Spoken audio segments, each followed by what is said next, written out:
She took a bite of her mother-in-law's special Thanksgiving gravy, and immediately she knew something was wrong. Bitter, metallic, a taste she recognized from her years as an FBI agent, a taste that meant only one thing: poison. But here's the thing, Dorothea Hartwell had no idea who she was dealing with. She saw a pregnant woman, a daughter-in-law she never approved of, an easy target. She didn't know that Vivian had spent 2 years undercover with the Russian mafia. She didn't know that Vivian had caught serial killers. She didn't know that Vivian could identify poison profiles the way most women identify wine. And she definitely didn't know that her little Thanksgiving surprise would unravel 40 years of dark family secrets. Murders disguised as natural deaths, victims who stayed silent, a pattern of evil hidden behind charity galas and society smiles. What happens when a predator picks the wrong prey? Stay until the end, because this story has a twist you will never see coming. This is the story of the mother-in-law who poisoned her pregnant daughter-in-law's food at Thanksgiving, and the FBI agent who brought her down. The gravy boat trembled in Dorothea Hartwell's hands as she smiled at Vivian. "I made this one special. Just for you, dear." The words floated across the mahogany dining table like a blessing wrapped in silk. 22 faces turned toward Vivian. Crystal chandeliers cast warm honey light across the Hartwell estate's formal dining room. The scent of roasted turkey mingled with cinnamon, cloves, and the sharp bite of winter air drifting through the cracked window. Somewhere in the kitchen, a timer beeped. A grandmother clock in the hallway chimed 7 times. Vivian Hartwell pressed her hand against her swollen belly. 7 months pregnant, exhausted from the case she had just closed 3 days ago. The Brennan kidnapping. 3 children recovered alive, 1 suspect in custody. 47 hours without sleep. She wanted nothing more than to be home in her pajamas, eating leftover Chinese food and watching terrible reality television. But Grant had insisted. His hand had found hers that morning, his blue eyes pleading like a puppy's. "Please, Viv, Thanksgiving with my family is not optional. Mom has been planning this for months." So here she was, stuffed into a maternity dress that made her feel like an overstuffed sausage, sitting at a table that cost more than her first car, surrounded by Hartwells and their perfect teeth and their perfect hair and their perfect judgmental silences. "Thank you, Dorothea," Vivian said, keeping her voice warm. "That's very thoughtful of you."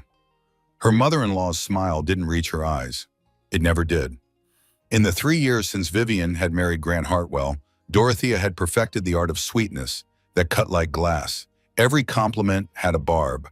Every kindness had a condition. Every smile was a warning dressed in pearls and Chanel. The gravy boat landed in front of Vivian's plate with a soft clink against the fine china. Dark brown, thick, steam rising in lazy curls that caught the candlelight. "I used a new recipe," Dorothea continued, her voice carrying the practiced warmth of a politician's wife. "Extra herbs, rosemary, thyme, a touch of sage. Your favorite, dear. You need your strength. Growing my grandchild takes so much out of a woman." Vivian caught the emphasis on the word my, not your baby, not the baby, not even our grandchild. My grandchild. As if Vivian were merely the vessel, the incubator, the temporary housing for the next generation of Hartwell DNA. She had learned to let these things go, to smile and nod and pretend she didn't notice the tiny cuts that bled out slowly over 3 years of holidays and family dinners and helpful suggestions about everything from her career to her hair to the way she held her fork. But tonight, something felt different. Vivian picked up the silver ladle, heavy, engraved with the Hartwell family crest, a lion rampant. How appropriate. The gravy coated her mashed potatoes in a slow, deliberate pour, rich and dark, like chocolate sauce but savory. The steam carried hints of meat drippings and herbs and something else, something underneath the familiar smells, something metallic. Across the table, Grant smiled at her. His blonde hair was perfectly combed, parted on the left the way his mother liked it. His blue eyes sparkled with wine and family warmth. He looked happy, relaxed, home. He had no idea. Vivian lifted her fork. The first bite touched her tongue. Bitter, wrong. 7 years of FBI training kicked in before her conscious mind could process what was happening. 4 years in the behavioral analysis unit, studying killers and their methods. 2 years undercover with the Kozlov crime family, watching people die in ways that looked like accidents. She knew poison profiles the way other women knew wine pairings, the way chefs knew spice combinations, the way musicians knew chord progressions. This was not herbs. This was not rosemary or thyme or sage. This was something that didn't belong in food, period. She swallowed the small amount in her mouth, smiled, took another tiny bite for show, just enough to maintain appearances, just enough to not raise alarm. Across the table, Dorothea watched. Her eyes tracked every movement of Vivian's fork, counted every bite that made it past her lips. Not with warmth, not with the pride of a grandmother-to-be watching the mother of her future grandchild enjoy a special meal. With anticipation, the way a cat watches a mouse approach a trap, the way a spider watches a fly test the first strands of the web. Vivian's hand found Grant's under the table. She squeezed once, twice, their signal from the early days of dating. "I need to talk to you. Now." He glanced at her, confused. She shook her head slightly. "Later." "Excuse me," she said, her voice perfectly controlled. "I need to use the restroom. The baby is pressing on my bladder again." Polite laughter rippled around the table. Aunt Patricia, Uncle William, Grant's brother Preston and his wife Caroline, various cousins and family friends whose names Vivian had stopped trying to remember. "Of course, dear," Dorothea said, her smile never wavering. "Take your time, we'll save your plate." "I'm sure you will," Vivian thought. "You'll be watching to see how much more I eat." She walked calmly down the hallway. Her heels clicked against the marble floor. The family portraits watched her pass. Generation after generation of Hartwells. Blue eyes, blonde hair, wealth and privilege painted in oil and framed in gold. Her face wasn't in any of them. 3 years of marriage and she remained a footnote, a temporary addition that hadn't yet been deemed permanent enough to commemorate. The bathroom door closed behind her with a soft click. She locked it, waited 3 seconds, listened for footsteps in the hallway. Nothing. Then she moved fast. She spat the remaining food into the toilet, rinsed her mouth with water from the sink, spat again, used her finger to trigger her gag reflex, bringing up what little she had swallowed. Rinsed again, spat again. Her hands trembled as she reached into her purse. Even at Thanksgiving, Special Agent Vivian Hartwell carried evidence bags, a habit from her undercover days. You never knew when you might need to preserve something. A note, a receipt, a sample of gravy that tasted like death. She scraped the residue from her tongue with a tissue, bagged it, sealed it with the date and time written in black marker. November 28th, 6:47 in the evening, Hartwell Estate, Thanksgiving dinner. Her reflection stared back at her from the gilded mirror above the sink.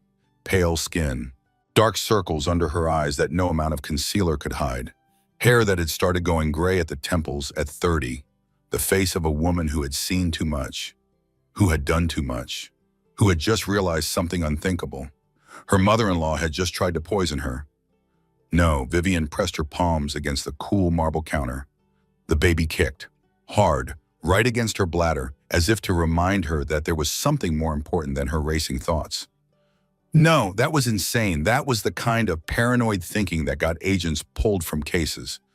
Dorothea was difficult, controlling, manipulative, passive-aggressive in ways that made Vivian want to scream into a pillow at 2 in the morning. But she wasn't a murderer, was she? Vivian stared at the evidence bag in her hand, the brownish residue, the bitter taste still lingering on her tongue despite the rinsing. Her FBI training didn't lie. Her instincts didn't lie. She had trusted those instincts to keep her alive during 2 years with the Kozlovs, surrounded by men who would have killed her without hesitation if they had known who she really was. And right now, those instincts were screaming. She tucked the bag into the hidden pocket of her purse, fixed her lipstick in the mirror, smoothed her maternity dress, practiced a smile that didn't reach her eyes.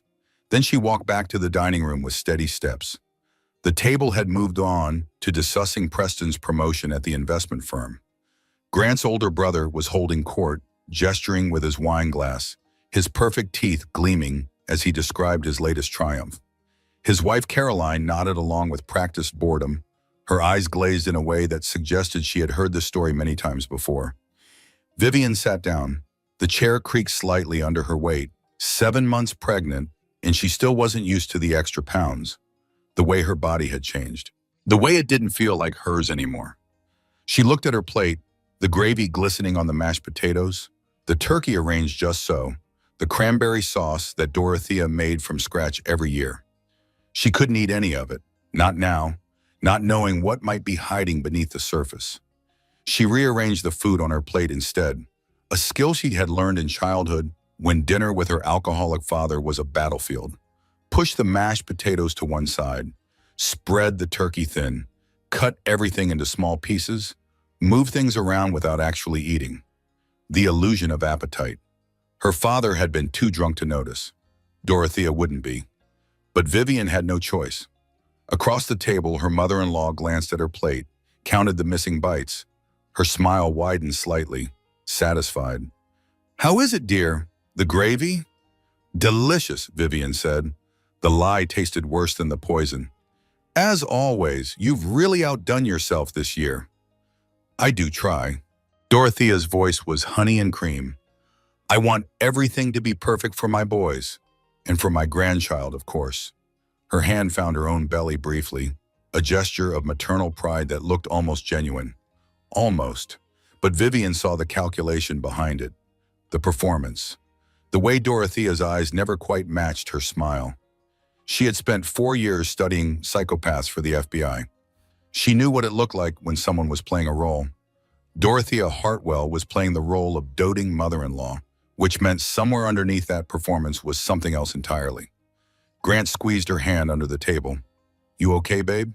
You look pale." She looked at her husband, at his mother, at the family portrait above the fireplace where Vivian's face had never been added. 3 years of marriage and she remained invisible. A Hartwell by name only, a placeholder until someone better came along. "Fine," she said. "Everything is fine." But nothing would ever be fine again. The rest of the dinner passed in a blur of anxiety and forced smiles, pumpkin pie. Vivian declined. Morning sickness, she said, still bothering her even in the 3rd trimester. Margot had told her about a friend who had it the whole 9 months. Coffee. She accepted a cup but didn't drink it. Held it for warmth, for something to do with her hands. Dorothea's famous apple crumble, the recipe that had been in the Hartwell family for 4 generations. Vivian claimed she was too full. Grant shot her a concerned look. She ignored it. At 9:30, she finally convinced Grant it was time to leave. The baby. She was tired. The drive home was long. In the car, Grant reached for her hand across the center console. "You were quiet tonight," and he said, "Everything okay with the baby?" Vivian watched the streetlights streak past the window. Yellow, orange, yellow, orange. A steady rhythm that matched her heartbeat. "Just tired," she said. "The Brennan case took a lot out of me." "I know. 3 kids. God, I can't imagine." He squeezed her fingers. "But you saved them. That's what matters." "Yeah. Mom noticed you didn't eat much." "Of course she did. She was counting every bite I didn't take." "Morning sickness," Vivian repeated. "It comes and goes, even this late." Grant nodded, satisfied with the simple answer. He always was. He saw the world in simple terms. Good and bad. Right and wrong.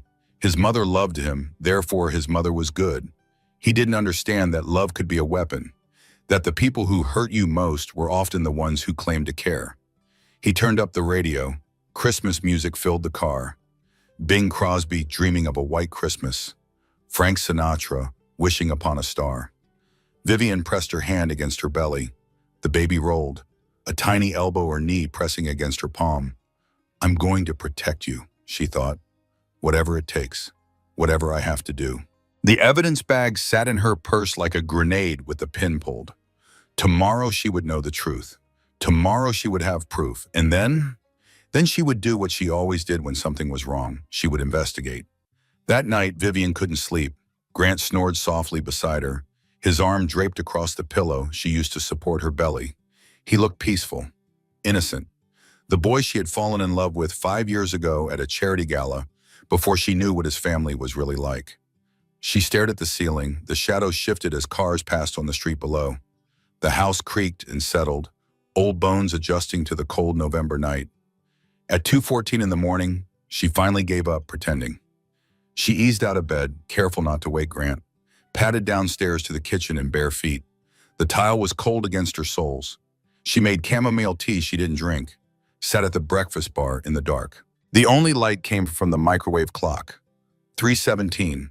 Her phone glowed on the counter. She picked it up, put it down, picked it up again, unlocked it, locked it, unlocked it, locked it, unlocked it, 3 times, 4 times, 5 times, waiting for something.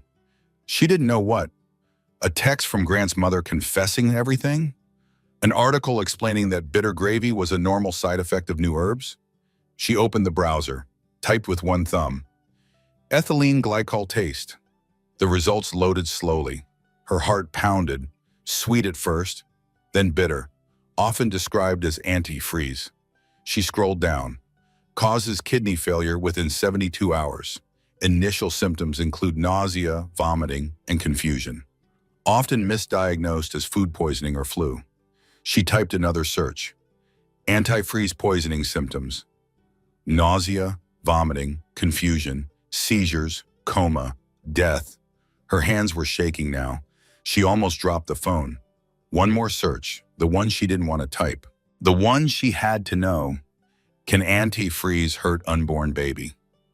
The results made her close the browser, made her set the phone face down on the counter, made her press both hands against her belly as if she could shield her daughter from words on a screen. Fetal death, spontaneous abortion, birth defects. At 3:41, she finally went back to bed. Grant hadn't moved. She lay beside him, watching the rise and fall of his chest. The man she had married, the man she had left undercover work for, the man she had given up the career she loved for because he had asked her to, because he had said he couldn't handle knowing she was in danger, because she had loved him enough to change everything, and now his mother might have just tried to kill her. She didn't close her eyes until the sun came up.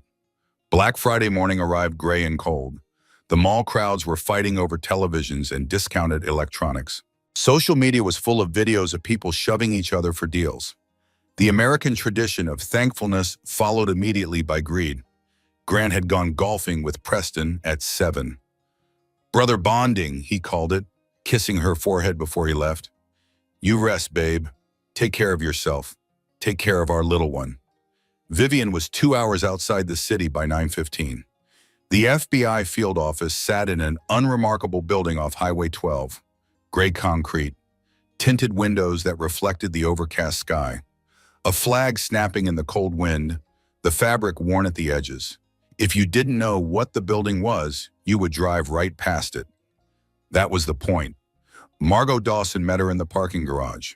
Level 3, Section C, the camera blind spot they had used a dozen times for sensitive conversations. The spot where Vivian had told Margot about the Kozlov assignment before anyone else. The spot where Margot had told Vivian about her miscarriage. Sacred ground in its way. You look like hell, Margot said by way of greeting. She was leaning against a concrete pillar, coffee cup in hand, her dark hair pulled back in the functional ponytail she always wore when she wasn't on duty. Jeans, a Georgetown sweatshirt, the casual uniform of a federal agent on her day off. Good morning to you too, Vivian replied. Seriously, you look like you haven't slept in days. Just one night, but it was a long one. Margot's expression shifted, from teasing to concerned. What's going on? I need the lab, off the books. Silence. Margot didn't ask questions. Not yet. She had known Vivian for 7 years, partners for 5 of them. She knew that face. The face Vivian had worn when they found the Brennan children in the basement, duct tape over their mouths and fear in their eyes. When they caught the Riverside Strangler after 4 months of dead ends. When Vivian had figured out that Agent Morrison was feeding information to the Kozlovs. The face that said something unthinkable had happened. Follow me, Margot said. They walked through back corridors that smelled like floor wax and stale coffee. Security doors opened with Margot's badge.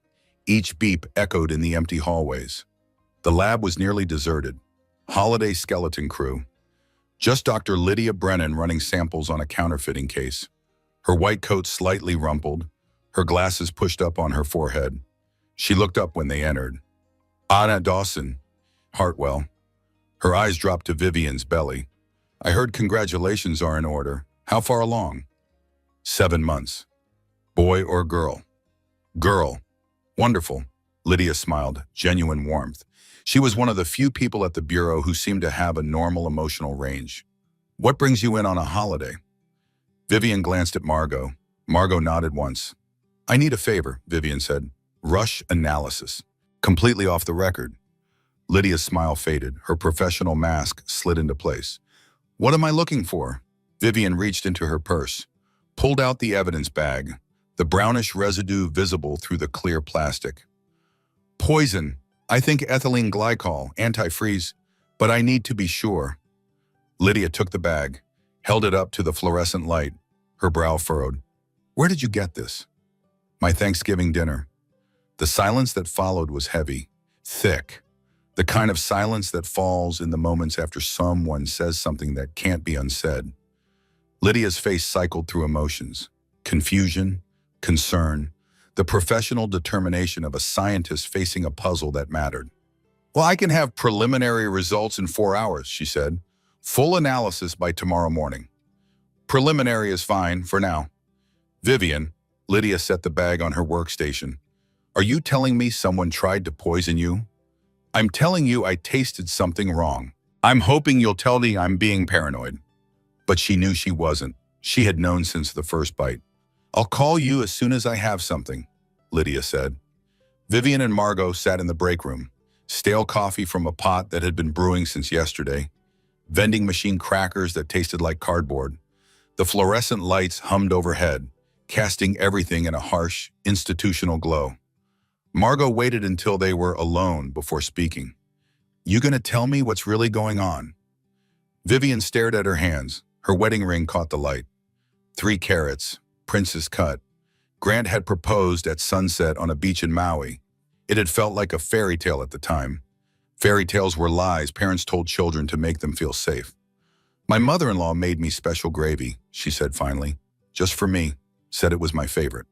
And I've never told her my favorite anything. In 3 years of marriage, she's never once asked what I like, what I want, what I prefer. Vivian's voice was flat, controlled. But yesterday she made gravy special just for me. Watch me eat it like she was counting every bite. Margot leaned back in her plastic chair. That's not evidence. That's weird, but it's not evidence. No, but the taste is bitter underneath the herbs. Wrong. I know poison profiles, Margot. I spent 2 years with the Kozlovs watching people die from exactly this. Antifreeze in coffee, in vodka, in soup. It was Makel's favorite method because it looked like natural causes. You think Dorothea Hartwell tried to poison you. The words hung in the air between them. Heavy, impossible, true. I think I need proof before I know what to think. The clock on the wall ticked. 10:32, 10:33, 10:34. Margot reached across the table, squeezed Vivian's hand. Her fingers were warm, solid, real. Whatever it is, she said, we'll figure it out. Together. That's what we do. Vivian nodded. She didn't trust herself to speak. Together. She hoped it would be enough. The results came back at 2:17 in the afternoon. Vivian was in the parking garage, sitting in her car with the engine running and the heater blowing lukewarm air. She had been staring at the concrete wall for an hour, her mind running through possibilities. Maybe she was wrong.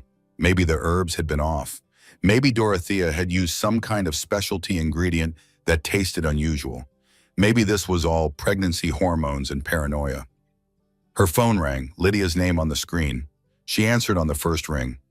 What did you find? Lydia's voice was steady, professional, but there was something underneath it, a tremor that Vivian recognized. Fear. Ethylene glycol, Lydia said. Antifreeze. The concentration in this sample it is significant, Vivian. Based on the amount you described consuming, we're looking at a dose designed to cause kidney failure within 72 hours. Vivian's ears rang. The parking garage tilted around her. She gripped the steering wheel to anchor herself. Are you sure? I ran it 3 times, different methodologies. Same result every time. And the baby? Silence on the line. Then carefully, in a pregnant woman, the effects would be accelerated. The fetus would be affected first, miscarriage within 48 hours, then maternal organ failure. A pause. Vivian, who gave you this sample? Who tried to poison you? Vivian stared at the chemical formula Lydia was describing, at the molecular structure of the poison, at the proof that someone had tried to kill her and her baby. My family, she said. She called Grant from the parking lot at 2:47. Her hands weren't shaking. Her voice didn't crack. 7 years of FBI training had taught her how to compartmentalize, how to set aside emotion when emotion would get you killed. Right now, emotion would get her killed. Hey, babe. Grant's voice was warm, happy. The sound of someone who had just spent 4 hours golfing with his brother and was pleasantly exhausted. How are you feeling? Any better? I need to talk to you tonight. It's important. A pause, the warmth in his voice cooled slightly. What's wrong? Is it the baby? The baby is fine. I just need to talk to you in person. Can it wait? Mom wants us for leftovers. She made that turkey soup you liked last year. The laugh that escaped Vivian was sharp, broken, like glass shattering on marble, like something precious falling and smashing into 1,000 pieces that could never be put back together. No, Grant, it cannot wait. Viv, you're scaring me. What's going on? Just come home, please. I'll explain everything when you get here. She hung up before he could ask more questions. Sat in her car with the engine still running, the heater still blowing air that didn't touch the cold spreading through her chest. The lab report sat on the passenger seat. Ethylene glycol, ethylene, antifreeze, attempted murder. Her mother-in-law had tried to kill her. The words felt impossible, like trying to hold water in clenched fists. Every time she grasped the reality, it slipped away, ran through her fingers, disappeared. Dorothea Hartwell, society matron, charity board member, volunteer at the Children's Hospital, grandmother-to-be, murderer. No, not murderer, not yet. Vivian had survived. The baby had survived. They were still alive, which meant there was still time to figure out what to do next. She touched her belly, felt the baby move, a slow roll like a wave under her skin. I'm going to protect you, she whispered. I promise I'm not going to let anyone hurt you. But even as she said it, she knew. The poison was only the beginning. Whatever Dorothea had been hiding, whatever she was capable of, Vivian had only scratched the surface. And the truth, when it came, would destroy everything she thought she knew about her marriage, about her husband, about the family she had tried so hard to join. She put the car in drive. Time to go home. Time to tell Grant the truth. Time to see who he would choose. Grant arrived home at 7:43. Vivian heard his car in the driveway, the familiar rumble of the BMW's engine. The garage door groaning open, his footsteps in the mudroom, lighter than usual because he was still in his golf shoes. Viv, where are you? Living room. She had been sitting in the same spot for 3 hours, the folder on the coffee table in front of her, the evidence bag beside it, the lab report on top, Lydia's precise handwriting filling the margins with technical notes. She hadn't turned on the lights.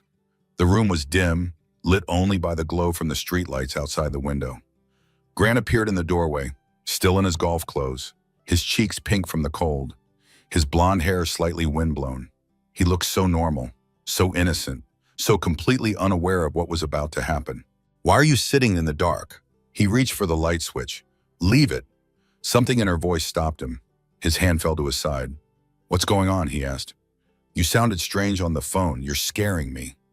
Vivian gestured to the chair across from her, the wingback that had been his grandmother's, the one that Dorothea had given them as a wedding present, along with a subtle reminder that it was a family heirloom worth more than Vivian's entire childhood home. Sit down. Viv. Sit down, Grant. He sat. His eyes traveled to the folder on the coffee table, the evidence bag, the papers with their official letterhead and technical jargon. What is all that? Vivian took a breath. She had rehearsed this conversation a dozen times in her head, had tried to find the right words. The gentle way to say something that couldn't be said gently. There was no right way. There was only the truth.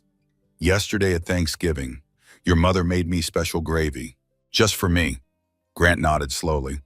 I remember. She was excited about it. Spent all morning perfecting the recipe. I tasted something wrong, bitter. My training kicked in. I took a sample. His face shifted, confusion deepening. A sample? Of gravy? I had it tested today, at the FBI lab, off the record. She slid the report across the common table. Watched him pick it up. Watched his eyes scan the words. Watched the color drain from his face. Ethylene glycol, she said, her voice steady. Antifreeze, enough to cause kidney failure within 72 hours. In a pregnant woman, miscarriage would come first, then death. Grant's hands trembled. The paper shook. He looked up at her with eyes she didn't recognize. This is... He couldn't finish the sentence. I know. My mother wouldn't... He tried again. She couldn't... The test doesn't lie, Grant. Lydia ran it 3 times. Different methodologies. Same result every time. He stood abruptly. The chair scraped against the hardwood floor. He paced to the window, then back. Ran his hands through his hair. The gesture he always made when he was stressed. When he was trying to process something that didn't fit into his neat categories of right and wrong. There has to be an explanation, he said. His voice was desperate, pleading. The gravy got contaminated somehow. Old equipment in the kitchen. Something in the pipes, a mistake. Ethylene glycol doesn't appear by accident, Grant. It doesn't contaminate food through pipes or equipment. Someone put it there, deliberately, in the gravy that only I was served. Not my mother! The shout echoed off the walls. Vivian didn't flinch. She had been prepared for this, had known it was coming. I am a federal agent, she replied. Her voice was ice, controlled, the voice she used in interrogations.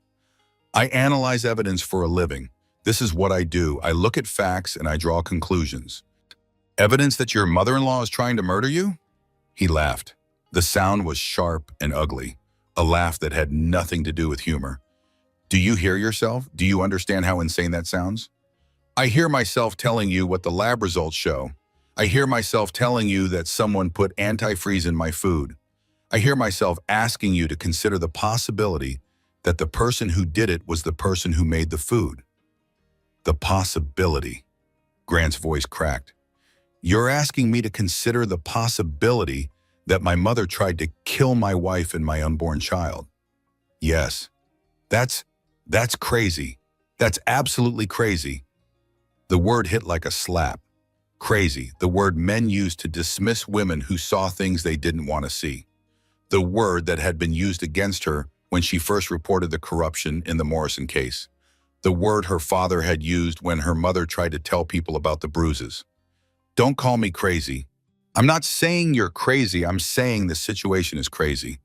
There has to be another explanation. Something we're not seeing. Then explain it. Vivian stood, faced him. Explain how antifreeze ended up in gravy that only I was served. Explain why your mother watched me eat like she was counting every bite. Explain the look in her eyes when she handed me that gravy boat. She was proud of her cooking. She was anticipating something. I've spent 4 years studying psychopaths, Grant. I know what it looks like when someone is wearing a mask, when they're playing a role. Your mother isn't the warm, loving grandmother-to-be she pretends to be. There's something else underneath. Grant stared at her. She watched him struggle, watched the war play out across his face. He wanted to believe her. Some part of him did believe her. She could see it in the way his hands shook, the way his eyes kept returning to the lab report, the way his certainty kept cracking at the edges. But the rest of him couldn't accept it, couldn't let go of the mother he had loved his whole life, the woman who had raised him, protected him, told him he was special. I need to call her, he said finally. Grant, I need to hear her side. I need to give her a chance to explain. Vivian's heart sank, but she nodded. There was no point in fighting this. He needed to hear it himself, needed to hear the lies she would tell. Fine, call her. Grant put the phone on speaker. Vivian stood by the window, arms crossed, watching him dial. Dorothea answered on the third ring. Grant, darling.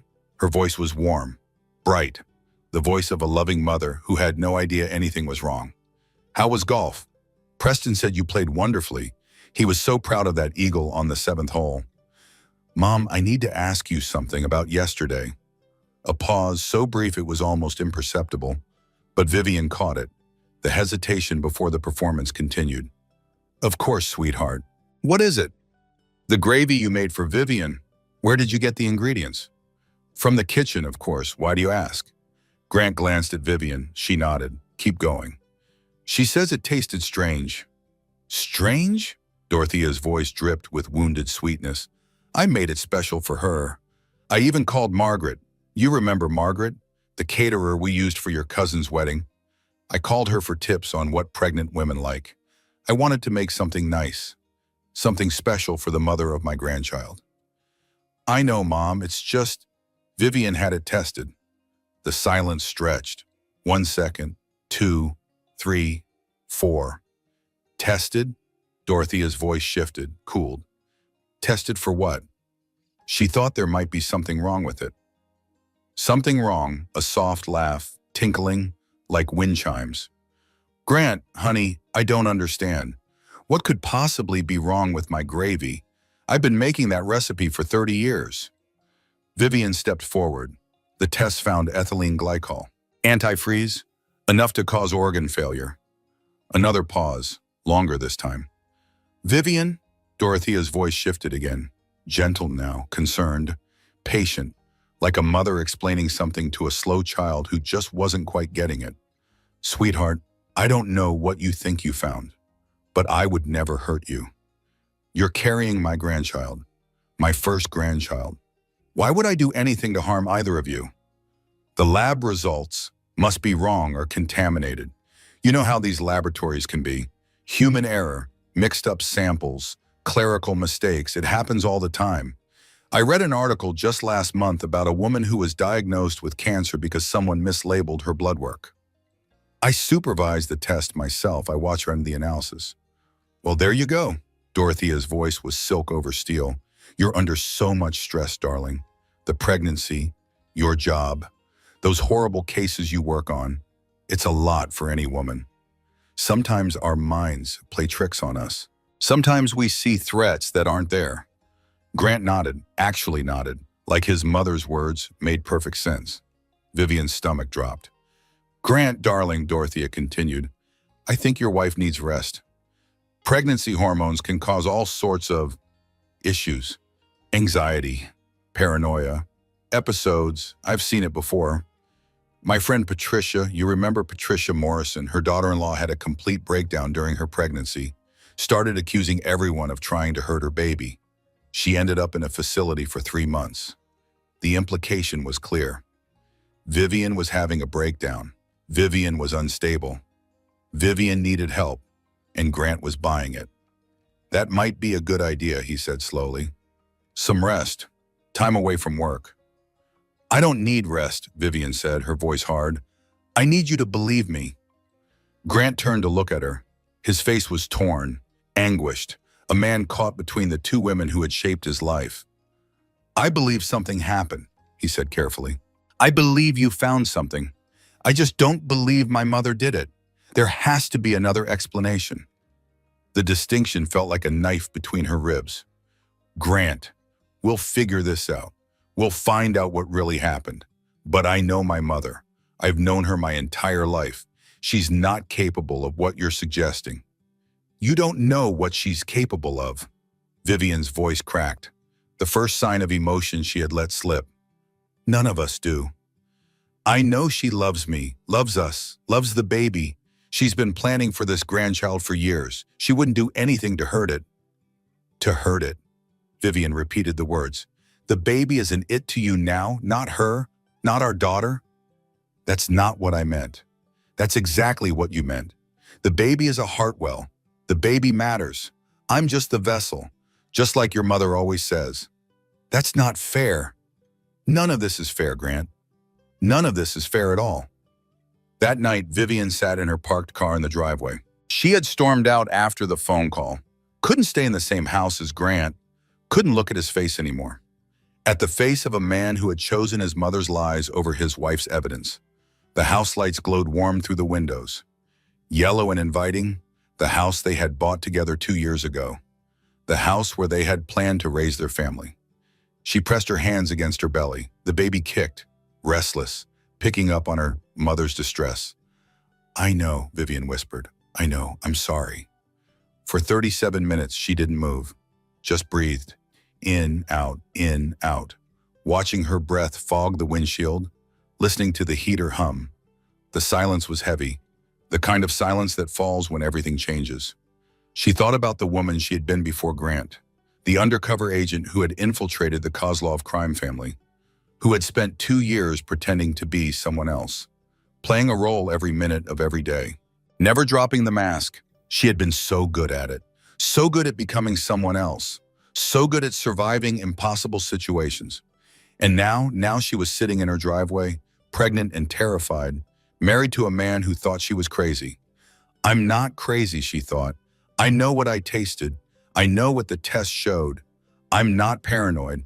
I'm not imagining things. The evidence doesn't lie." When she finally went inside at 10:47, Grant was asleep on the couch. The television flickered with some football game he had stopped watching. The lab report was on the coffee table where she had left it. She covered him with a blanket, stood there for a long moment, watching him breathe, watching his face in the blue light of the TV. He looked peaceful, young, the boy she had fallen in love with. But boys grow up, boys become men, and men make choices. Grant had made his. She went upstairs, lay in their bed, stared at the ceiling. The memory came unbidden, their wedding day. Dorothea's toast, the champagne glass raised high, the crystal catching the light. "Welcome to the family, dear. We'll make a proper Hartwell of you yet." Everyone had laughed. Grant had beamed with pride. Vivian had smiled and clinked glasses and told herself it was a joke. Just her new mother-in-law's way of welcoming her. But it wasn't a joke. It had never been a joke. Dorothea didn't want to make her a proper Hartwell. Dorothea wanted her gone. Had always wanted her gone. The wrong kind of woman for her precious son. Too common, too independent, too much. And now she had proof of exactly how far Dorothea would go to get rid of her. Vivian closed her eyes. Tomorrow she would start fighting back. Saturday morning broke gray and cold. Grant had already left by the time Vivian woke up. A note on the kitchen counter. "Went to Mom's to talk. Will call later. Love you." He was at Dorothea's house, getting his story straight, having his doubts soothed away by his mother's gentle reassurances. Vivian crumpled the note, threw it in the trash. Fine. Let him go. Let him believe whatever lies Dorothea told him. She had work to do. She made herself breakfast, eggs and toast that she forced down, despite having no appetite, and sat at the kitchen table with her laptop. If Dorothea had tried to poison her, it probably wasn't the first time she had done something like this. People didn't just wake up one morning and decide to commit murder. There was always a history, a pattern, a trail of smaller crimes that led to the big one. Vivian was going to find it. She started with the basics: public records, news archives, social media, the building blocks of any investigation. Dorothea May Hartwell, born Dorothea May Caldwell, March 15, 1963, daughter of Robert Caldwell, owner of Caldwell Hardware, and Mary Caldwell, elementary school teacher. Unremarkable childhood, middle-class upbringing, nothing that suggested future wealth or ambition. Then in 1982, everything changed. Dorothea Caldwell married Richard Hartwell, one of the richest men in the state, heir to a real estate fortune built over 3 generations. The wedding announcement in the local paper described it as a fairy tale come true. Richard Hartwell was 41 years old. Dorothea was 19. Vivian made a note, large age gap. Young bride marrying rich, older man. The marriage produced 2 sons, Preston in 1984, Grant in 1987. And then, in December of 1987, Richard Hartwell died. Kidney failure, natural causes, no autopsy. He was 46 years old. Vivian stared at the death certificate she had pulled from public records. Kidney failure. The same thing ethylene glycol caused. Her stomach churned. One coincidence. That was all. Maybe Richard had existing health problems. Maybe he was a heavy drinker. Maybe there was a perfectly innocent explanation. She dug deeper.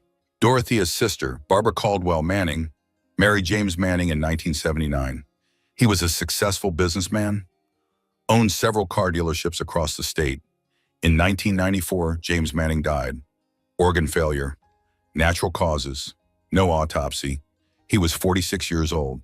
2 months before his death, he had voted against Dorothea's request for a loan from the family trust. Vivian's hands trembled on the keyboard. One more. She needed one more, David Porter. She had heard the name at family gatherings, one of the original members of the Hartwell Foundation Board, a man who had known Richard Hartwell since childhood. She found his obituary from 2003.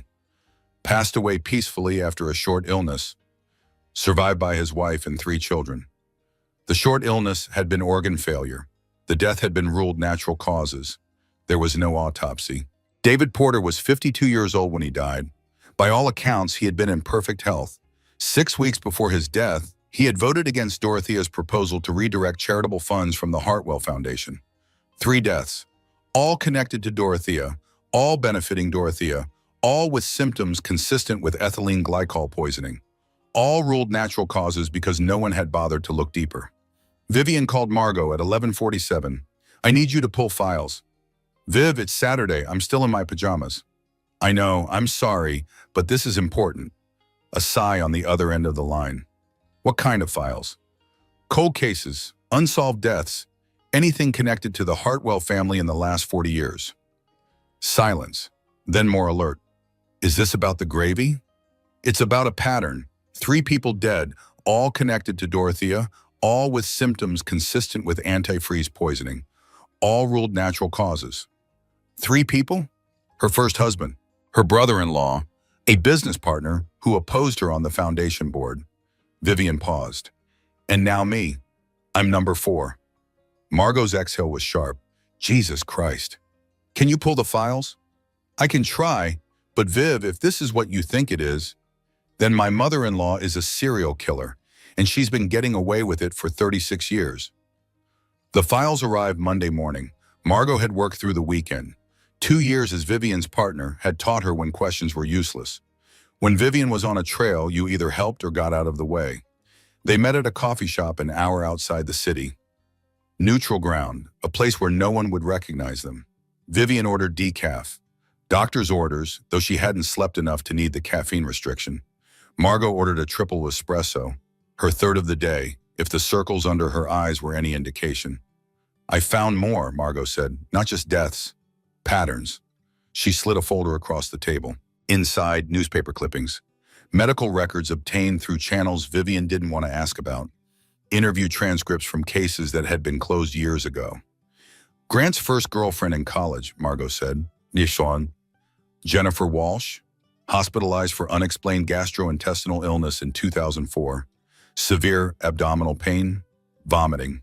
Symptoms that mimicked food poisoning but never resolved. She broke up with Grant 2 weeks after she got out of the hospital. Vivian flipped to the next page. His fiancée before you, Samantha Reed, engaged in 2012, developed sudden severe anxiety 3 months into the engagement, panic attacks, insomnia. Doctors couldn't find a physical cause. She called off the wedding 3 months before the date, moved to Seattle, changed her phone number. Next page. The nanny who raised Grant and Preston, Margaret Holloway, worked for the family for 12 years. Fired in 1991 after a mysterious illness that left her bedridden for 3 months. Never worked as a nanny again. Lives alone in a small town in Vermont now. Vivian looked up. Where is Jennifer Walsh now? And Samantha? Jennifer is married, 2 kids, lives in Ohio. I reached out through a mutual contact. She didn't want to talk about her time with Grant, said she had moved on and didn't want to revisit old memories. And Samantha? Dead, suicide, 2015. Margot's voice was flat, 3 years after she broke off the engagement. The coffee shop noise faded, the clatter of cups, the hiss of the espresso machine. Everything receded until there was only the folder in front of her, the pattern taking shape. There are others, Margot continued. A maid who quit after 2 months, a gardener who moved across the country, a private chef who now refuses to cook for any private clients. All of them got sick while working for the Hartwells. All of them left quietly. All of them stayed silent. All connected to Dorothea. All connected to anyone who got too close to her sons or who opposed her in any way. Vivian closed the folder. Her decaf sat untouched, cold by now. "She's been doing this for decades," she said. Her voice was calm, almost detached, the way she got when a case came into focus. "Anyone who threatens her control, anyone who gets too close to Grant or Preston, she poisons them, not always enough to kill, sometimes just enough to scare them away. Except when she wants them dead. Except then." Margot leaned forward. Her eyes were intense. "What are you going to do?" Vivian touched her belly. The baby shifted, a tiny elbow or knee pressing against her palm, a reminder that there was more at stake than just her own life. "She's been getting away with murder for 36 years. I'm not going to be another name on her list." "And Grant?" The question hung in the air, heavy, unavoidable. "Grant thinks I'm having a breakdown." Vivian's voice was flat. "Pregnancy hormones. His mother suggested I might need time in a facility, like Patricia Morrison's daughter-in-law." "Then he's an idiot. He's her son. She's been manipulating him his entire life. He's never known anything different." "That's not an excuse." "No." Vivian met Margot's eyes. "It's not." She stood, gathered the folder, the evidence of decades of hidden crimes. "I'm going to build a case," she said, "a real case with evidence that even Grant can't ignore, with testimony from the women who survived, with lab results and patterns and proof. And if he still doesn't believe you?" Vivian's jaw tightened. "Then I'll know exactly where I stand." That night, Grant came home late. He said he had been at a client dinner, something about the Morrison acquisition. Vivian didn't ask questions, didn't ask why he smelled faintly of his mother's perfume, didn't ask why he couldn't meet her eyes. She sat in the nursery instead. The room they had painted pale yellow together, the crib Grant's father had sent, or rather that Dorothea had sent in Franklin's name, the mobile of stars and moons that Vivian had picked out before she knew what kind of family she had married into. She rocked in the glider, back and forth, back and forth. The motion soothed her, soothed the baby. She thought about the women in the files. Jennifer Walsh with her unexplained illness. Samantha Reed with her panic attacks that ended in suicide. Margaret Holloway, alone in Vermont, her career destroyed. She thought about Caroline, Grant's sister-in-law, the woman who sat at family dinners with empty eyes, who never spoke unless spoken to, who had been married to Preston for 6 years without getting pregnant. What had Dorothea done to her? What had she done to all of them? "I'm not crazy," Vivian thought. "She's been doing this for years. I'm not the crazy one." "She is." The baby kicked. Vivian smiled. The first genuine smile in days. "We're going to be okay," she whispered. "I'm going to figure this out. I'm going to stop her." Outside, the wind howled through the bare trees. Winter was coming. The darkness pressed against the windows. But Vivian felt warm. She had a purpose now, a mission, a case to build. And she was very, very good at her job. Tuesday evening, 6 days after Thanksgiving. Grant found the files. Vivian had been careless, exhausted from nights of poor sleep and days of research. She had left the folder on the kitchen table while she napped, thinking she would only close her eyes for 20 minutes. She woke 3 hours later to the sound of papers being slammed against granite. "What the hell is this?" She came downstairs, still groggy, her mind slow to catch up with what was happening. Grant stood in the kitchen, the folder open in front of him. His face was red, his hands shook. "Research," she said. Her voice came out raspy, tired. "Research?" He held up a photograph. Jennifer Walsh's college ID. "This is Grant's ex-girlfriend from 15 years ago. You're investigating people I dated in college?" "I'm investigating a pattern." "A pattern," he laughed. The sound was ugly, broken. "A pattern of what? My mother secretly poisoning everyone I've ever cared about? Every woman who's ever gotten close to me?" "Yes, exactly that." Grant stared at her. The kitchen light was harsh, fluorescent. It carved shadows into his face that made him look older, harder. You need help, he said. Professional help. This isn't normal, Vivian. This isn't healthy behavior. What's not healthy is ignoring evidence that your mother has been systematically harming people for decades. That she killed 3 people.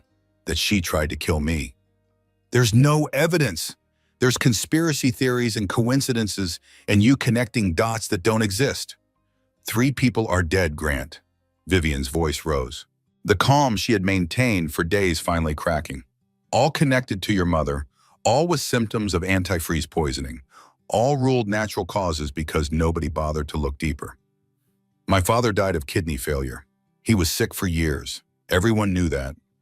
He was 46 years old, perfectly healthy until his kidneys suddenly started failing. No family history, no risk factors, no explanation. That doesn't mean your Aunt Barbara's husband, James, voted against your mother in a trust dispute, dead 6 weeks later.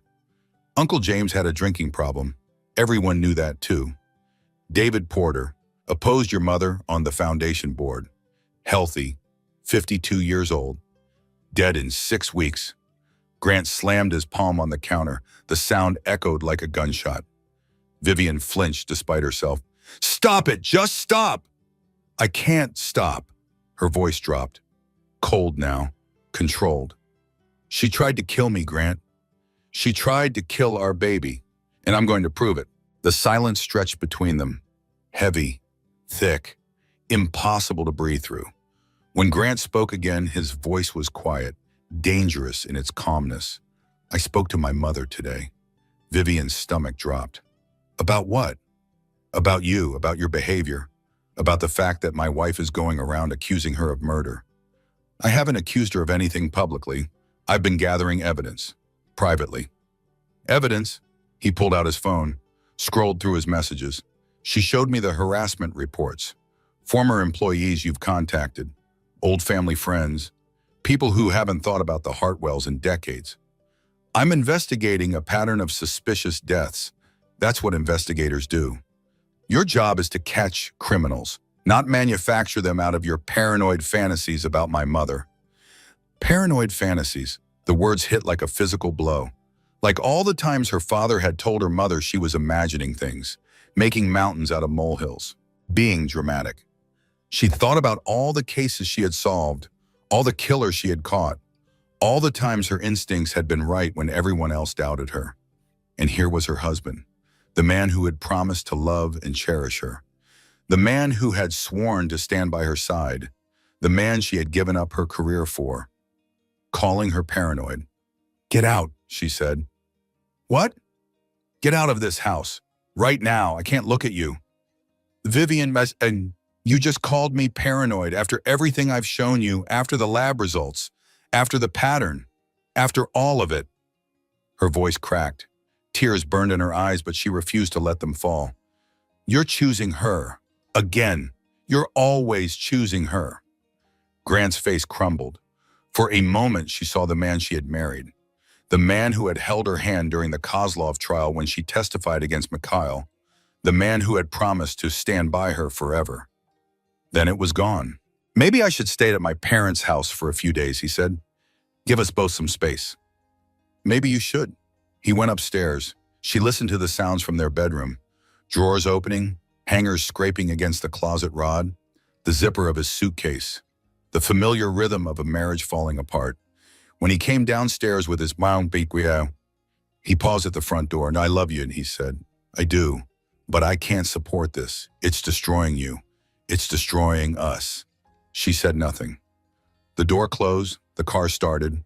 The headlights swept across the window, illuminating the living room for a brief moment before disappearing into the darkness.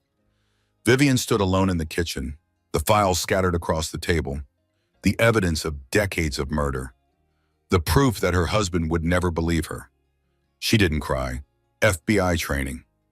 But after his car disappeared down the street, she slid down the wall and sat on the cold tile floor, her back against the cabinets.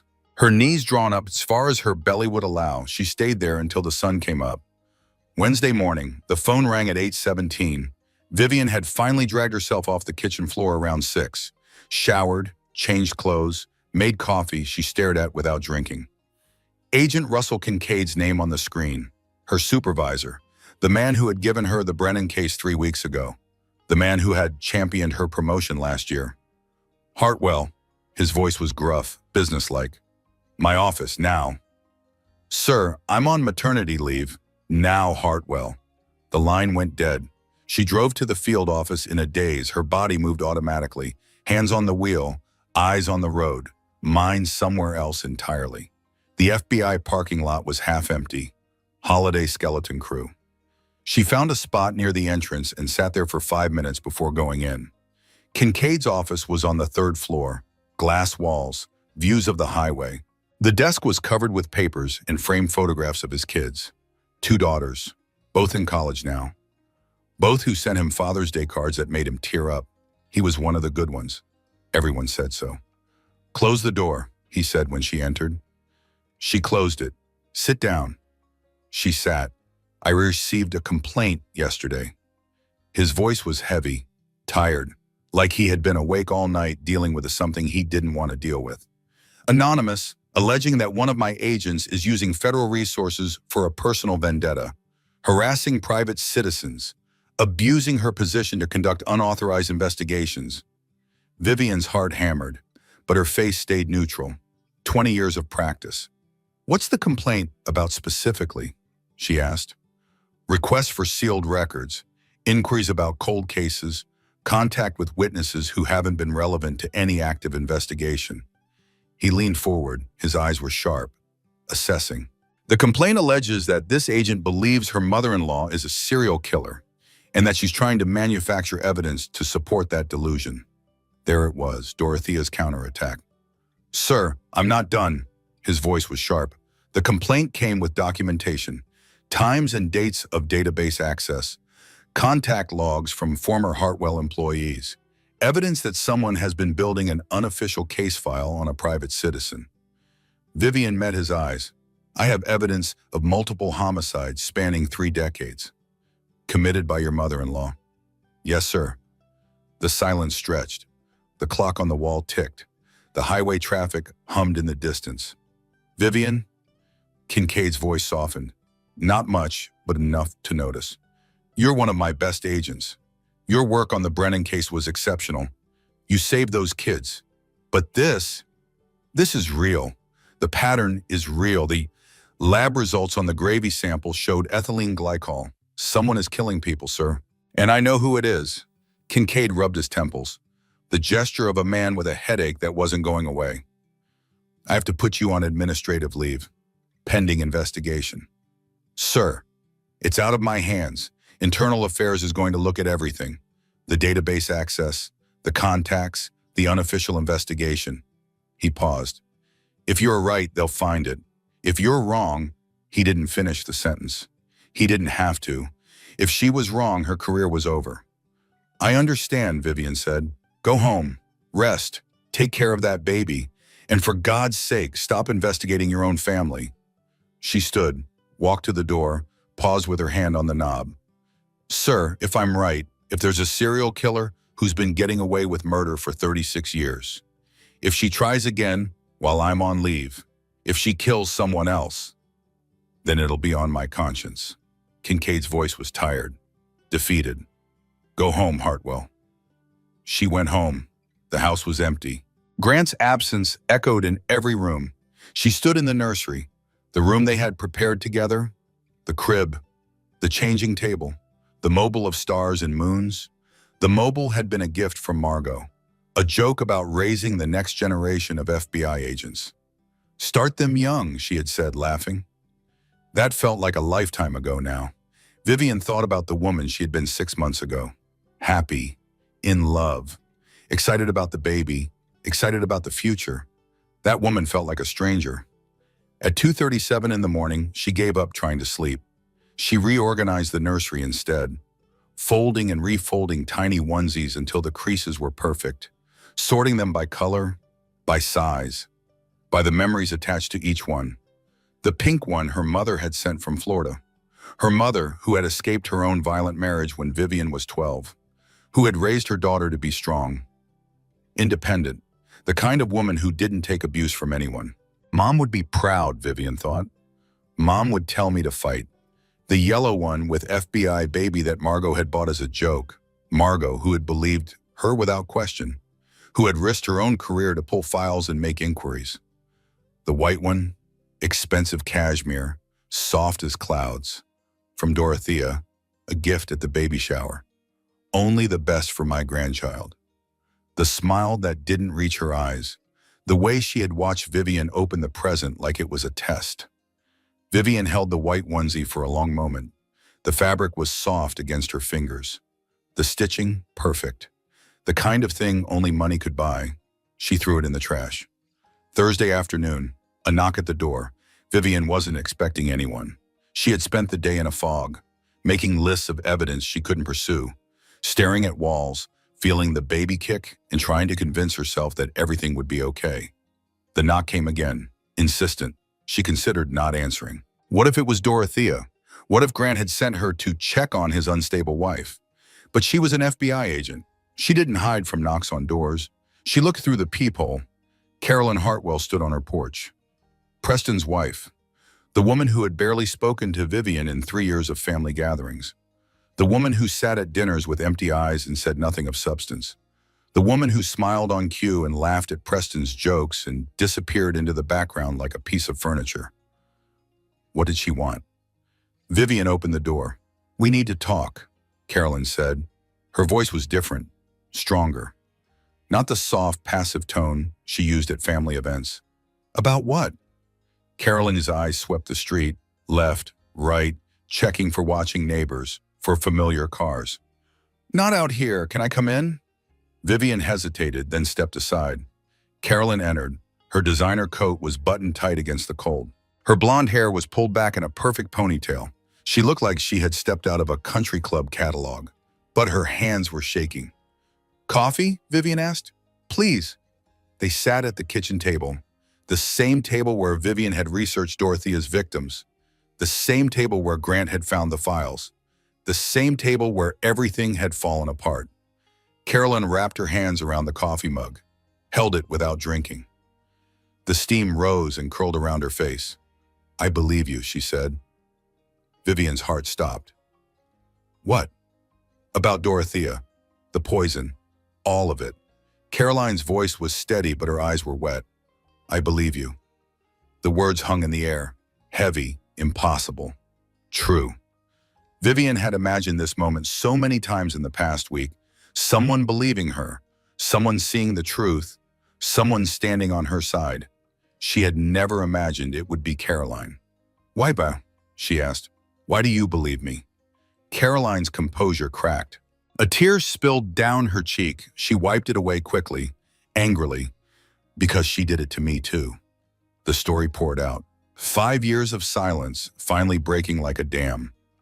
"Preston and I got pregnant in 2019, Carolyn said. Her voice was flat, mechanical, the voice of someone telling a story they had told themselves 1,000 times. It wasn't planned.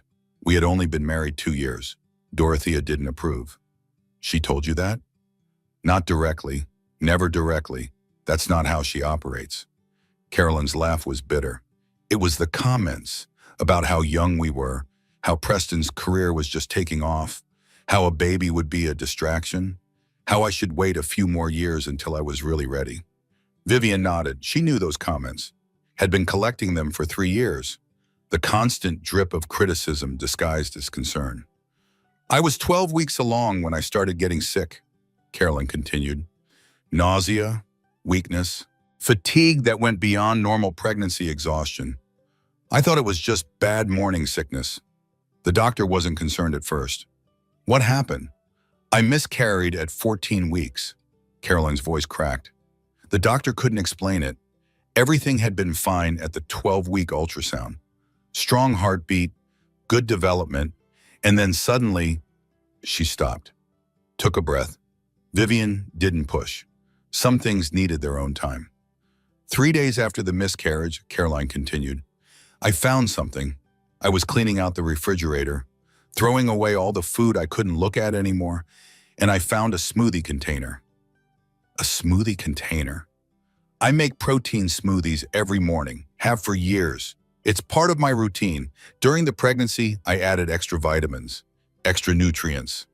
Dorothea kept commenting on how dedicated I was, how she admired my discipline.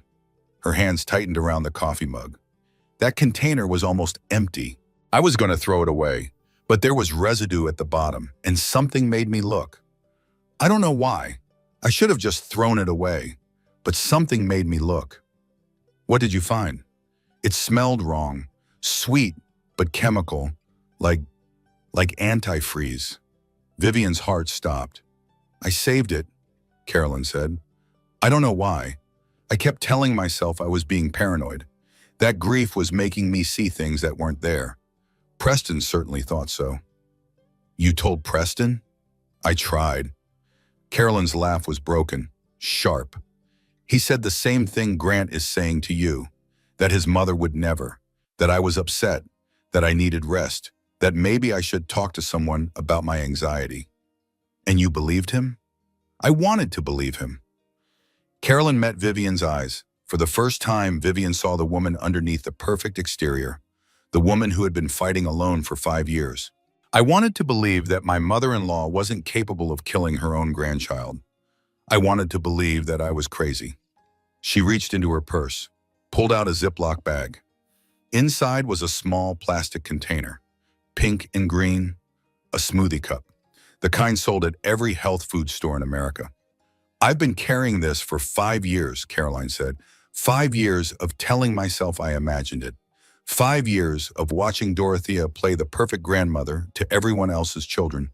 5 years of knowing the truth and being too afraid to say it out loud. Vivian took the bag, her hands trembled. Have you ever had it tested? No, I was too afraid of what it would show, too afraid of what it would mean for my marriage, for my life. And now? Carolyn met her eyes. The country club wife was gone. The empty-eyed dinner companion was gone.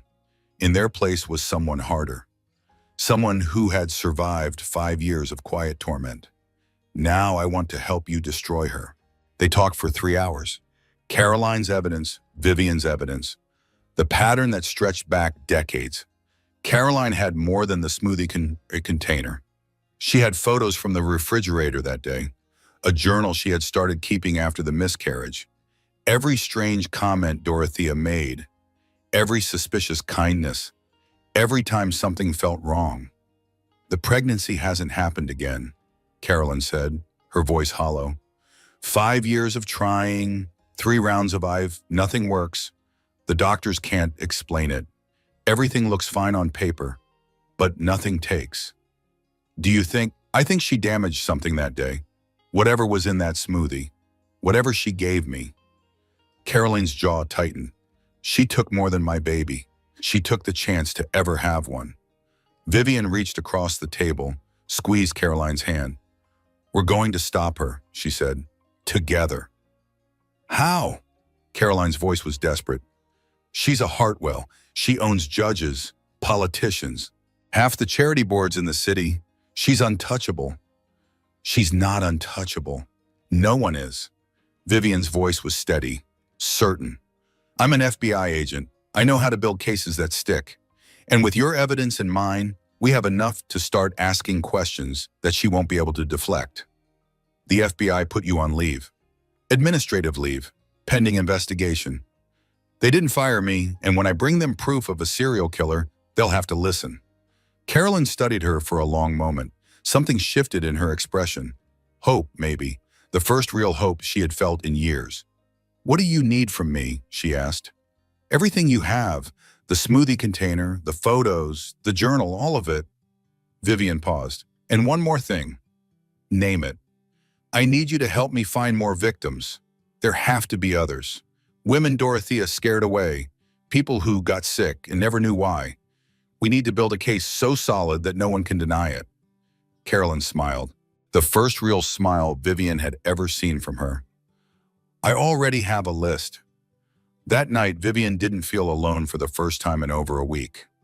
She sat in the nursery, the evidence bag with Caroline's smoothie container on the table beside her. Proof that she wasn't crazy. Proof that she wasn't alone. I wasn't alone, she thought. She did this before. She would have done it again. The baby kicked. Vivian pressed her hand against the movement. "We're going to be okay," she whispered. "I have help now. I have an ally." The investigation was just beginning, but for the first time since Thanksgiving, Vivian felt hope. Friday morning. Margot Dawson called at 8:42. "I found something," she said without preamble. "The 1987 death. Dorothea's first husband. There's a witness statement buried in the archives." Vivian sat up straighter. She had been at the kitchen table since 6, reviewing Caroline's journal. Page after page of observations and suspicions spanning 5 years. What kind of statement? A housekeeper. Eleanor Mitchell. She worked for the Hartwells in the Agens. She gave a statement to police after Richard Hartwell died. Said she saw something the week before he died, something suspicious. Vivian's heart raced. What did she see? The statement's vague, heavily redacted. Someone clearly didn't want it getting attention. Margot paused. But she's still alive, Viv. 83 years old, living in a retirement community in Florida. Where? Sunrise Palms, in Clearwater. Another pause. She's lucid, according to the facility records. Sharp as a tack, the nurses say.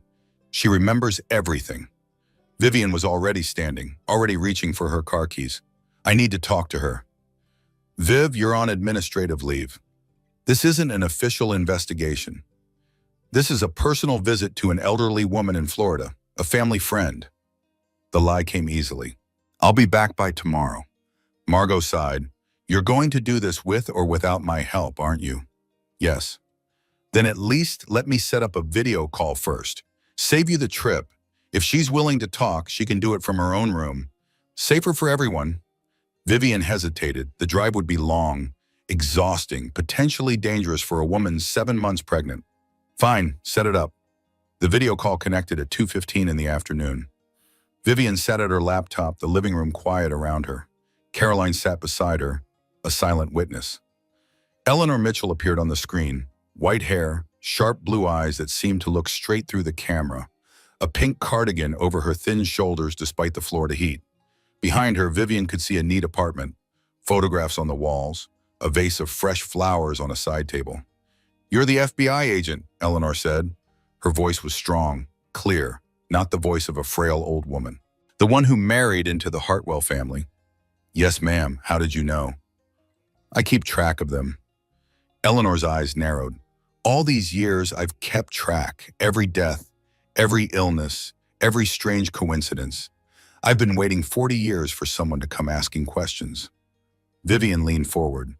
Mrs. Mitchell, can you tell me what you saw in 1987? Eleanor's expression hardened. The memories were old, but the pain was fresh. I worked for the Hartwell family from 1981 to 1988. 7 years, housekeeper, cook sometimes. Whatever they needed. I was 36 when I started. Just trying to make a living, support my daughter after my husband left. And Richard Hartwell? Mr. Richard was a good man. Eleanor's voice softened. Kind, fair, paid better than any employer I'd ever had. Treated the staff like human beings, not servants. He remembered our birthdays, asked about our families. When my daughter got into college, he helped pay her tuition. Never asked for anything in return. What about his wife? Mrs. Dorothea was different. The warmth drained from Eleanor's voice. Cold, calculating. Everything had to be perfect. The house, the dinners, the appearances. She smiled all the time, but it never reached her eyes. I used to think she was just stressed, managing such a big house. 2 young boys. What changed your mind? Eleanor's hands trembled, just slightly, the only sign of emotion on her composed face. The week before Mr. Richard died, I came into the kitchen early one morning. 4 in the morning, maybe 4:15. I had forgotten my glasses the night before. Needed them for my daughter's graduation, which was that weekend. I let myself in through the service entrance, quiet as I could. Didn't want to wake anyone. What did you see? Mrs. Dorothea, standing at the counter. She was in her robe, hair down. I'd never seen her less than perfectly put together before. She had a small bottle in her hand, brown glass, no label. Vivian's pulse quickened. What was she doing? Pouring something into Mr. Richard's coffee maker. He made a pot every morning, same time, 6 sharp. It was his ritual. Mrs. Dorothea knew that. Could you see what was in the bottle? Not clearly, it was dark, but I saw the color of the liquid, greenish, and she was being so careful, so precise, measuring it out drop by drop, like she was following a recipe. What did you do? I left. Eleanor's voice was steady, the voice of someone who had made peace with their choices long ago. Quiet as I came in, she didn't see me. I convinced myself I had imagined it, or misunderstood. Mrs. Dorothea was difficult, but she wasn't. I couldn't believe she was capable of what I thought I'd seen. But you watched Mr. Richard that week. I watched. Eleanor nodded. He started getting sick, dizzy, confused. His color went bad. His kidneys started failing. The doctor said it was sudden, unexplained, a tragedy. And after he died, I told the police. Eleanor's jaw tightened. I gave a statement, told them exactly what I saw. The detective nodded and wrote everything down, said he would look into it, said they took all reports seriously. But nothing happened. Eleanor's laugh was bitter, a sound that held 40 years of frustration. Nothing ever happens to the Hartwells. The detective retired 2 months after I gave my statement. Full pension, new house. The case was closed as natural causes, and I was quietly let go. Dorothea fired you? Mrs. Dorothea said they needed to reduce staff after the funeral. Budget concerns, she said. But she looked at me when she said it, looked right into my eyes. Eleanor's voice dropped. She knew I had talked. She knew I had seen something. Did she threaten you? Not directly, never directly. That's not her way. Eleanor shook her head. But I got a letter a month later from a law firm reminding me about the confidentiality agreement I had signed when I was hired, reminding me that spreading false accusations could result in legal consequences, reminding me that the Hartwell family had very good lawyers. So you stayed quiet. For 40 years. Eleanor's eyes met the camera, sharp, unbroken. But I never forgot, and I never stopped keeping track. Eleanor reached off screen, came back holding a leather journal, worn, faded, stuffed with newspaper clippings and handwritten notes. I started this after Mr. Richard's funeral, she said. Every time I heard something about the Hartwells in the news, every strange death, every mysterious illness, every person who got too close and then disappeared. She opened the journal, held it up to the camera, page after page of handwritten notes, dates, names, details, newspaper clippings pasted into the margins. A map of bodies stretching back 4 decades. Mrs. Dorothea's sister's husband, 1994, started getting sick after he refused to loan her money. Dead in 2 months. She turned the page. David Porter, 2003, voted against her on the foundation board. Dead in 6 weeks. Another page. Young women who dated her sons, at least 4 that I know of, all got mysteriously ill, all left, all stayed quiet. She looked up at the camera. Her eyes were wet now. 40 years of watching, 40 years of knowing, 40 years of being powerless to stop it. I knew someday someone would need this, she said. Someday someone would be strong enough to stop her. I prayed for it every night. Vivian's throat was tight. Mrs. Mitchell, would you be willing to testify? If I can build a case. Eleanor's answer was immediate. I've been waiting 40 years to testify. I'll be there. You just tell me when and where. Vivian ended the call, sat in silence, the journal, the witness statement, Caroline's smoothie container, the lab results from Thanksgiving, 40 years of evidence, 40 years of Dorothea getting away with murder. Her phone rang, Margot's name on the screen. Did you see it? Margot asked. I saw it. There's more. I've been digging into the financial records. The 1994 death, James Manning. He had a life insurance policy, $300,000.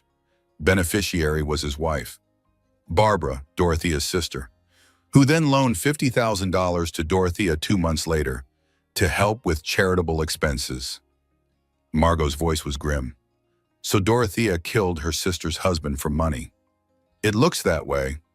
And David Porter, He was blocking a real estate deal that would have made the Hartwell Foundation $5 million.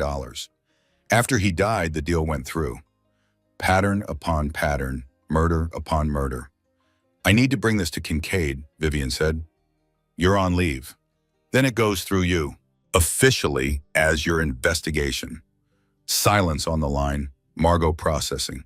If I do this, she said slowly, and I'm wrong, if the evidence doesn't hold up, if the Hartwells lawyer up and make this go away, my career is over.